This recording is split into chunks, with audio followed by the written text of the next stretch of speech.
Boa noite, PR. A graça e a paz de Jesus estejam com todos nós nesta noite. Amém? Olha, é uma alegria, assim, muito grande. É uma honra e é um privilégio para mim estar aqui nessa noite e fazer parte da família IPR. É uma bênção, é uma bênção. Eu quero te convidar a abrir a palavra de Deus na carta do apóstolo Paulo aos Filipenses, capítulo 3, versículo 12.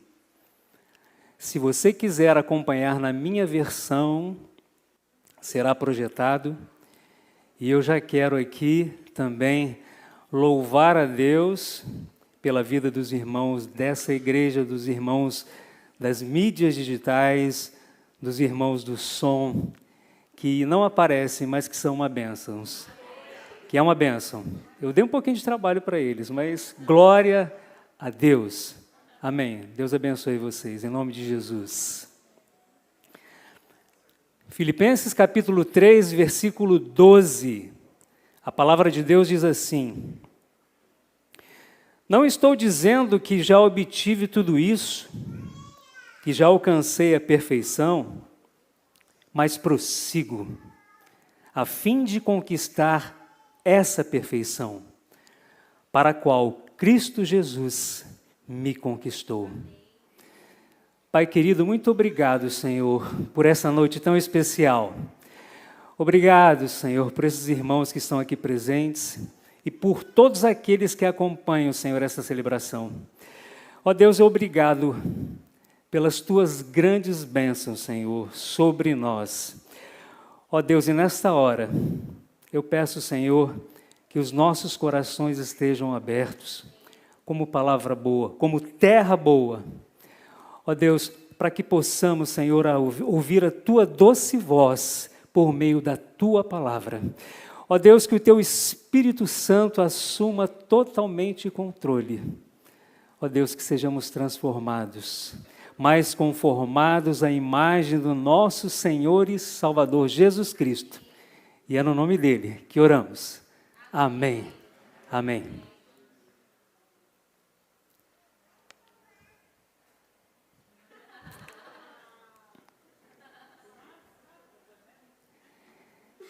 Eu queria iniciar essa mensagem te fazendo duas perguntas. Primeira pergunta: Ernest Hemingway, Vincent van Gogh, Kurt Cobain, Robin Williams, Marilyn Monroe, o que eles têm em comum? Todos se suicidaram. E o que dizer de Chris Farley, Whitney Houston, Amy Winehouse e Elvis Presley? Todos morreram de overdose. Agora veja você, do ponto de vista daquilo que é promovido na nossa sociedade, todos eles tinham tudo o que dizem que nós temos que ter para a nossa vida fazer sentido, para a vida valer a pena, para termos uma vida bem vivida, para completarmos bem a nossa carreira. Mas como vocês viram, o resultado disso não confirma. Não confirma essa teoria de que você ter mais fama, mais dinheiro, mais poder, ser mais desejado, ser mais conhecido, que todas essas coisas farão com que as coisas terminem bem. Mas de que forma nós iremos saber como devemos percorrer a nossa jornada para completarmos bem? Bom, uma alternativa é nós sairmos tentando encontrar a nossa maneira. Às vezes acertando, mas a maioria das vezes errando. E pior, muitas vezes nos machucando. E, na verdade, se nós pararmos um momento e pensarmos todos nós deveríamos fazer a seguinte reflexão: o que Deus diz sobre isso? Somente aquele que nos criou poderá certamente nos dizer como a vida é bem vivida, como deve ser a nossa corrida desse lado da eternidade. Mas somente conseguiremos verdadeiramente ouvir Deus se encontrarmos alguém. Se encontrarmos alguém que nos revele como devemos viver. E esse alguém é uma pessoa e tem um nome: Jesus Cristo, o Filho do Deus vivo. Nessa noite, estamos dando sequência à série de mensagens aqui na igreja, que são apresentadas todas as quintas-feiras, intitulada Imparáveis. E o nosso tema de hoje, corra para completar bem. Nós vamos ver brevemente a história ou a trajetória de um dos maiores corredores do Evangelho. A sua rápida passagem por Filipos, pela cidade de Filipos. E apenas 2 princípios, somente 2, que ele nos abençoou a escrever a carta aos Filipenses. O pano de fundo histórico dessa mensagem ocorre no início da era cristã, no ano 10 depois de Cristo. Nasce, na cidade de Tarso, atualmente a Turquia, um rabino chamado Saulo. Provavelmente ainda na sua infância ele passou a ser chamado de Paulo. E esse nome seria usado entre os gentios, aqueles que não eram judeus na época. Paulo nasceu e passou toda a sua juventude em Tarso, que vocês estão vendo. Filho de pais judeus. Seu pai pertencia à mais forte seita dos judeus. Ele era um fariseu. Para quem conhece a história de Israel, ele era descendente da tribo de Benjamim. Poderíamos dizer que Paulo era um judeu por sangue. Mas, embora judeu, ele possuía cidadania romana. Essa cidadania foi herdada pelo seu pai. E isso foi um fator importante para Paulo, pois através disso ele conseguiu pregar em todo o Império Romano. Com cerca de 13 anos, ele foi estudar numa escola judaica em Jerusalém. O objetivo de seus pais era que Paulo se tornasse um grande líder do judaísmo no seu tempo. Mas um pouco antes disso, nasce na cidade de Belém, na região da Judéia, um outro rabino que recebe um nome que está acima de todo nome: Jesus. E esse rabino cresce, não em Jerusalém, centro cultural do saber teológico daquele tempo, mas em uma pequena e desprezada cidade chamada Nazaré. Não galgando os degraus de uma academia teológica, mas com as mãos calejadas de trabalhar numa carpintaria, na carpintaria do seu pai. Jesus de Nazaré, o rabino da Galileia, aos 30 anos, ele vai ao Rio Jordão e é batizado por João Batista. Ali ele é ungido e a partir dali dá início ao seu ministério. E diz a Escritura que ele pregava, não como os escribas e fariseus, mas ele pregava com autoridade, com poder, porque os cegos viam, os surdos ouviam, os coxos andavam, os leprosos eram purificados e aos pobres eram anunciadas boas novas da salvação. Aleluia. Mas Jesus começa a ser vigiado, perseguido pelas autoridades daquela época, pelos escribas e fariseus. articularam uma conspiração contra ele. Articularam e que ele havia blasfemado contra Deus e havia conspirado contra César. Por isso Jesus é preso, torturado, condenado à morte, e à morte de cruz. Era um homem inocente, pregado naquela cruz. O evangelista Marcos, no capítulo 15, no versículo 17, ele diz que ali Jesus deu o seu último suspiro. Ele foi sepultado num túmulo, em um jardim próximo ao lugar onde ele havia sido crucificado. Mas no primeiro dia da semana seguinte, um fato aconteceu. O túmulo do Rabino da Galileia, ele se abre. Só que ele se abre de dentro para fora. Jesus havia ressuscitado. Aleluia! E depois de uns 40 anos, de acordo com o livro de Atos dos Apóstolos, no capítulo 1, no versículo 3, os discípulos começaram a levar o evangelho para o mundo.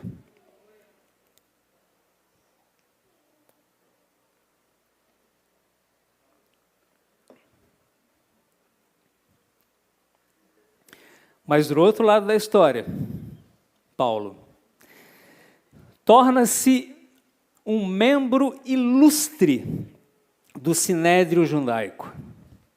Espiritualmente, Paulo estava cego. O seu entendimento é que ele estava prestando um grande serviço ao reino de Deus ao perseguir implacavelmente os seguidores de Jesus. E o que Paulo fazia? Paulo entrava nas casas, Paulo arrastava as pessoas, ele açoitava as pessoas, ele prendia as pessoas. E no livro de Atos, no capítulo 22, versículo 4, diz a palavra de Deus que Paulo perseguia os cristãos até a morte. Queridos, Paulo se transforma num assassino. Ele se transforma no maior terror da igreja cristã. Mas ele não havia ainda se apercebido que ele não estava perseguindo somente a igreja do Senhor, ele estava perseguindo, era o Senhor da igreja. Ele estava lutando contra o Deus Todo-Poderoso.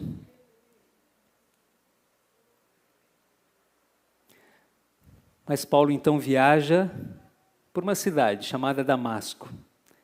O objetivo dele era sempre prender cristãos e levá-los presos para Jerusalém. Mas a Bíblia diz que no caminho, Paulo se encontra com o próprio Senhor Jesus. Queridos, foi aquele encontro que muda tudo. Muda a nossa mente, muda nosso entendimento, muda a nossa forma de enxergar as coisas, muda a nossa forma de agir, muda a nossa forma de correr. Aquele que era o maior problema se transforma na maior bênção. Aquele que era a maior ameaça se transforma no maior instrumento. Aquele que era o maior opositor do cristianismo se transforma no maior pregador do cristianismo. Aquele que era a maior ameaça à igreja, transforma-se no maior plantador de igrejas. Aquele que tentava destruir a igreja, transforma-se no maior evangelista da igreja. Aquele que pensava que os gentios, como nós, éramos indignos de Deus, ele se transforma no maior missionário dos gentios. Aquele que era embaixador da morte, transforma-se no embaixador da reconciliação. Aleluia. E agora veja você, em vez de Paulo entrar em Damasco para prender e matar, Paulo entra em Damasco para orar. Aleluia. Queridos, Assim como Jesus teve um encontro com Paulo, assim como Jesus veio buscar e salvar Paulo, Jesus ainda hoje vem buscar e salvar aquilo que se havia perdido. Aleluia. Queridos, o Evangelho transforma. O Evangelho transforma situações. Deus muda completamente uma situação. Jesus te transforma no melhor pai, em uma melhor mãe, em um melhor marido, em um melhor esposo, em um melhor filho, em um melhor trabalhador, em um melhor estudante. Deus muda histórias. Aleluia. E depois daquele encontro, Paulo vai para um deserto. Ele escreveu isso na carta que ele escreveu aos Gálatas, no capítulo 1, no versículo 17. Certamente foi um período de preparação de Paulo para o seu ministério missionário. Depois disso, queridos, Paulo foi intenso na obra de Deus, seguindo o seu destino profético. Ele percorreu, queridos, cerca de 15 mil quilômetros em viagens missionárias. Ele enfrentou todo tipo de dificuldade. Ele foi açoitado, apedrejado, preso, assaltado, sofreu naufrágio, sentiu-se traído, passou fome, passou frio, passou noite sem dormir. Mas Paulo, ele se torna em um missionário imparável. Aleluia. Em sua segunda viagem missionária, Paulo tentou ir para a Ásia. A intenção do coração de Paulo era ser missionário lá na Ásia. Mas a Bíblia diz que o Espírito de Jesus o impediu. A Bíblia não nos explica como é que foi esse impedimento. Mas o fato é que Paulo recebe uma visão, a visão de um homem da Macedônia, que lhe diz o seguinte: passa a Macedônia e ajuda-nos. E Paulo segue a orientação de Deus e vai para Macedônia. E Macedônia é na Europa, não era na Ásia. E lá na Macedônia é organizada a primeira igreja cristã, lá na Europa. E ele chegando na República da Macedônia, Paulo escolhe a cidade de Filipos para implantar uma igreja, a igreja do Senhor Jesus. E Filipos? Filipos ficava ao lado de uma montanha que dividia a Europa da Ásia. Ou seja, dividia o Oriente do Ocidente. Paulo, queridos, era um corredor estrategista. Ele sabia que alcançar Filipos seria abrir uma porta de evangelização para o mundo daquela época. Paulo e seu companheiro Silas não encontraram um caminho fácil, não, lá em Filipos. Eles foram açoitados em praça pública. E eles foram presos. E naquela prisão, eles foram amarrados de tal maneira em um tronco que eles não conseguiam sequer se mexer. Mas o que eles faziam, Paulo e Silas? Eles não murmuravam, eles não reclamavam, eles não protestavam, muito pelo contrário. Eles se alegravam, eles oravam, eles cantavam louvores a Deus, aleluia. Irmãos, a igreja de Filipos é um exemplo para nos mostrar, viu, pastor Douglas, que a porta que Deus abre nem sempre nos conduz a um caminho fácil. Mas eu não tenho dúvida de que a porta que Deus abre sempre nos conduz a um caminho vitorioso. Aleluia! Glória a Deus. Depois de sair de Filipos, Ele passa por Tessalônica, por Bereia, por Atenas e por Corinto. Todas essas cidades. Então o corredor Paulo ele é preso novamente. E dessa vez em Roma. Tudo indica que foi em Roma. E daquela prisão ele escreve 4 cartas. Agora veja você. Aquele que enviava cartas para prender e matar, agora ele envia carta para nós.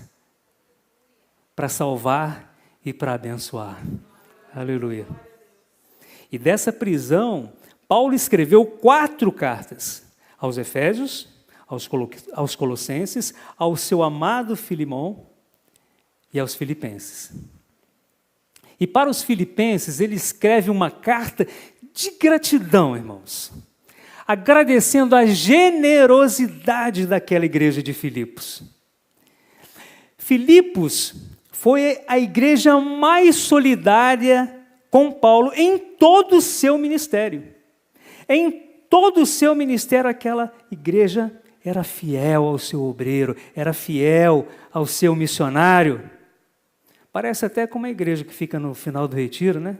Tem 3 letrinhas, né? O Ronde não falhou o áudio, não. Isso aqui é para ver se o pessoal está ligado aí.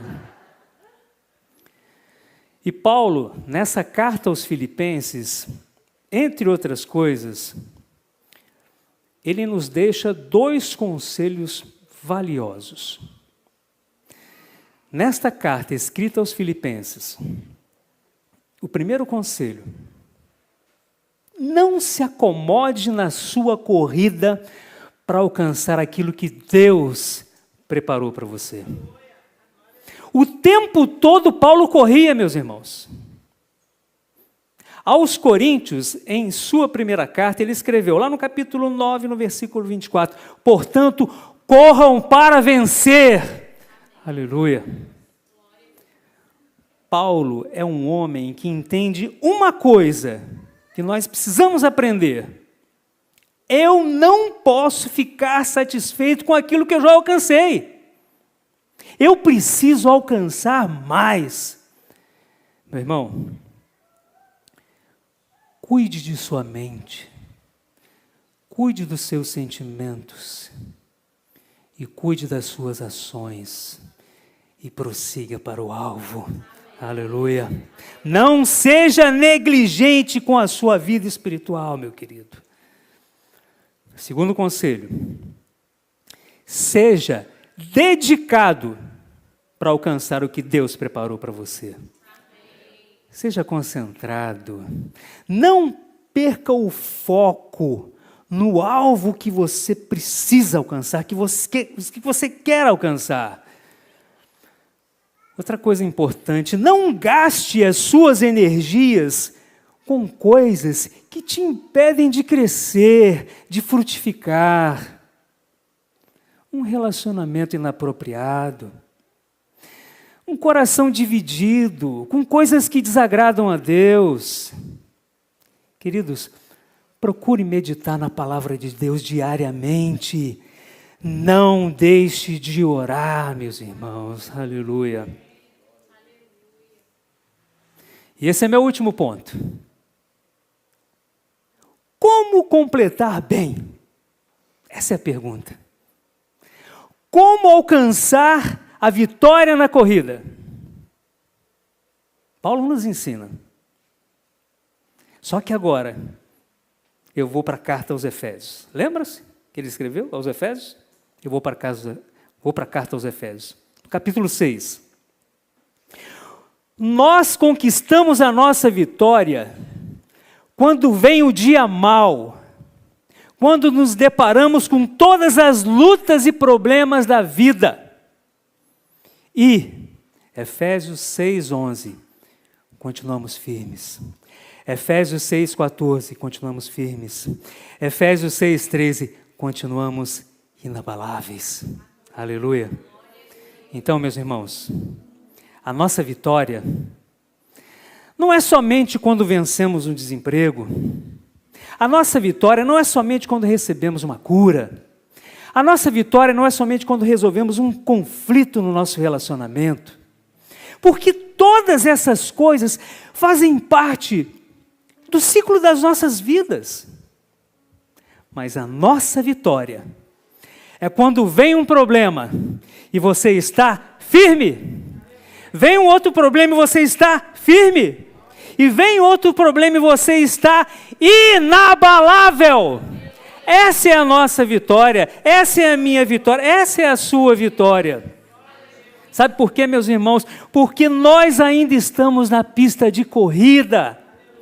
Até o dia em que o nosso Salvador vem e diga: agora a corrida acabou, receba o seu prêmio. Rubens, receba o seu prêmio. Douglas, receba o seu prêmio. Aleluia! Mas até lá, a nossa vitória é continuar firmes, é continuar inabaláveis. Querido, meu último recado: sirva a Deus com sinceridade, com esperança, com paciência, com submissão, e tenha certeza de que aquele que começou a boa obra em você, Ele vai completá-la até o dia de Cristo Jesus. Aleluia. Eu quero concluir essa mensagem com a história de um presbiteriano chamado Russell Cotter. Exatamente esse. Esse americano foi um homem brilhante. Ele nasceu em 1849. Ele foi considerado pelos biógrafos como uma pessoa extremamente inteligente. Ele era professor de física, de matemática, por isso que eu gosto muito dele. E ele era um atleta de ponta. Mas quando ele tinha aproximadamente 38 anos de idade, ele foi realizar alguns exames médicos. E ele recebeu o diagnóstico de uma doença muito severa no coração. E o médico disse a ele, com todas as letras: não há nada que podemos fazer por você. Arrume suas coisas e prepare-se para a morte. Mas ele, como um seguidor de Jesus, aleluia, que cuidava bem da sua mente, que cuidava bem do seu coração, que cuidava bem das suas ações, ele fez uma promessa ao Senhor: curado ou não, eu viverei grato a Deus, dedicando o resto da minha vida ao reino de Deus. Passado um tempo, ele começou a sentir melhor. E ele resolveu voltar naquele médico.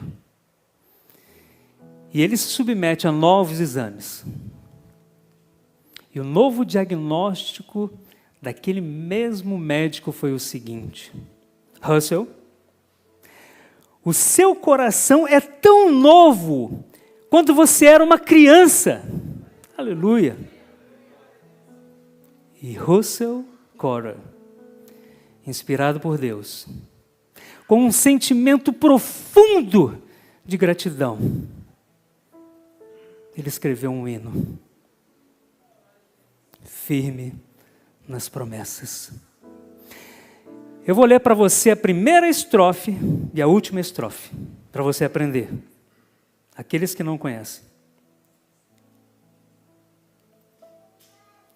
Firme nas promessas do meu Salvador, cantarei louvores ao meu Criador. Fico na dispensação do seu amor, firme nas promessas de Jesus. Firme, firme, firme nas promessas do meu Salvador. Cantarei louvores ao meu Criador. Fico na dispensação do seu amor, firme nas promessas de Jesus. Agora o coro. Firme, firme, firme nas promessas de Jesus, o Cristo. Firme, firme, sim, firme nas promessas de Jesus. Eu quero te convidar a ficar de pé. Eu quero te convidar a cantar esse hino com toda a força dos seus pulmões. Aleluia! Cante comigo. Firme nas promessas do meu Salvador, cantarei louvores ao meu Criador. Fico na dispensação do seu amor, firme nas promessas de Jesus. Firme, firme, firme nas promessas de Jesus, oh Cristo. Firme, firme.